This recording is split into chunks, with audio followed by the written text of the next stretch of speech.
ਅਗਲੀ ਖਬਰ ਦੇ ਵੱਲ ਵਧੀਏ। ਸ਼ਰਮਾ ਜੀ ਤੇ ਅੱਜ ਇਨਸਾਨੀਅਤ ਵੀ ਸ਼ਰਮਸਾਰ ਹੈ।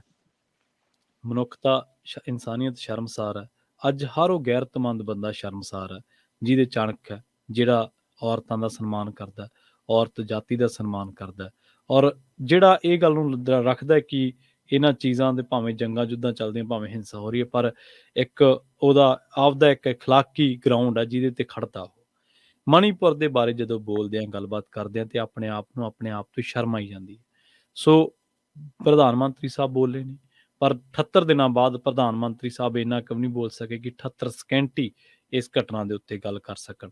ਜੀ ਪ੍ਰਵੀਨ ਜੀ, ਤੁਸੀਂ ਦਰੁਸਤ ਫਰਮਾਇਆ ਕਿ ਮਨੀਪੁਰ ਦੇ ਵਿੱਚ ਜੋ ਕੁਝ ਵਾਪਰਿਆ ਜਾਂ ਉਹਦੀਆਂ ਹੁਣ ਵੀਡੀਓ ਜਿਹੜੀਆਂ ਸਾਹਮਣੇ ਆ ਰਹੀਆਂ, ਜੀ ਜੀ, ਉਹ ਤੋਂ ਬਾਅਦ ਮਤਲਬ ਅਸੀਂ ਲੋਕ ਇਸ ਘਟਨਾ ਤੇ ਸ਼ਰਮਸ਼ਾਰ ਵੀ ਮਹਿਸੂਸ ਕਰਦੇ ਹਾਂ ਤੇ ਦੁਖੀ ਵੀ ਹਾਂ, ਪਰ ਸਾਡੇ ਸਿਆਸਤਦਾਨ ਬਹੁਤ ਬੇਸ਼ਰਮ ਹੈ। ਰੱਤਾ ਅਸਰ ਨਹੀਂ ਜੀ, ਜਿਵੇਂ ਤੁਸੀਂ ਕਹਿ ਰਹੇ ਹੋ 30-40 ਸਕਿੰਟ ਨਹੀਂ ਬੋਲਿਆ ਜਿਹੜਾ ਪ੍ਰਧਾਨ ਮੰਤਰੀ, ਤੇ ਹਿਸਾਬ ਲਾ ਲਓ ਉਹਨਾਂ ਲਈ ਕਿੰਨਾ ਕੁ ਗੰਭੀਰ ਮਸਲਾ।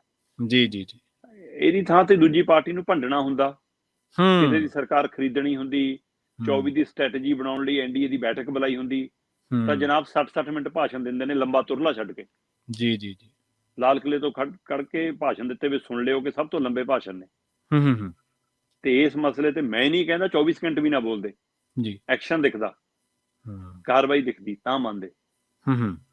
ਪਰਮੀਤ ਜੀ, ਆਪਣੇ ਨਾ ਪਿੰਡਾਂ 'ਚ ਇੱਕ ਕਹਾਵਤ ਆ ਕਿ ਗਰੀਬ ਦੀ, ਕਮਜ਼ੋਰ ਦੀ ਘਰ ਵਾਲੀ ਸਾਰੇ ਪਿੰਡ ਦੀ ਭਾਬੀ ਬਣ ਜਾਂਦੀ ਆ।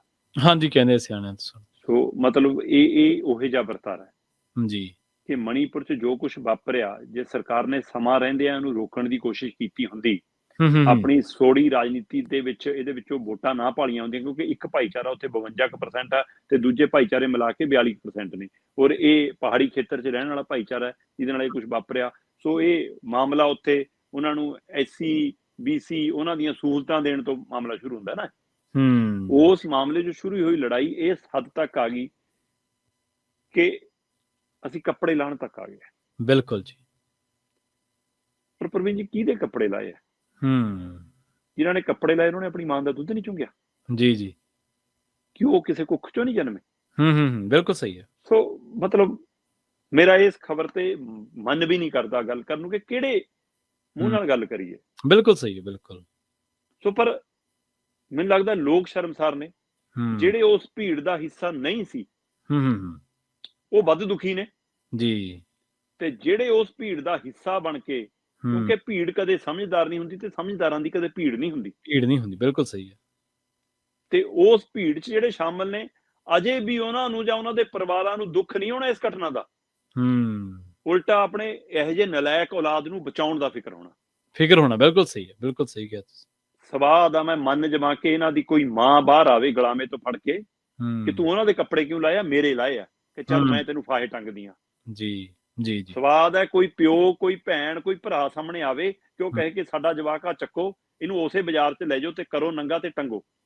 ਬਿਲਕੁਲ ਸਹੀ ਹੈ। ਪਰ ਮੈਂ ਕਹਿੰਦਾ ਕਿ ਕਾਨੂੰਨੀ ਤੌਰ ਤੇ ਹੀ ਕਾਰਵਾਈ ਹੋ ਜਾਵੇ। ਸਰਕਾਰਾਂ ਕਾਨੂੰਨ ਦੇ ਤਹਿਤ ਚੱਲਦੀਆਂ। ਹਾਂਜੀ ਹਾਂਜੀ, ਬਿਲਕੁਲ। ਤੇ ਜਿਹੜੇ ਲੋਕਤੰਤਰ ਦਾ ਹੋਕਾ ਦਿੰਦੇ ਨੇ, ਉਹ ਲੋਕਤੰਤਰ ਦਿਖਾ ਦੇਣ, ਫਿਰ ਇੱਥੇ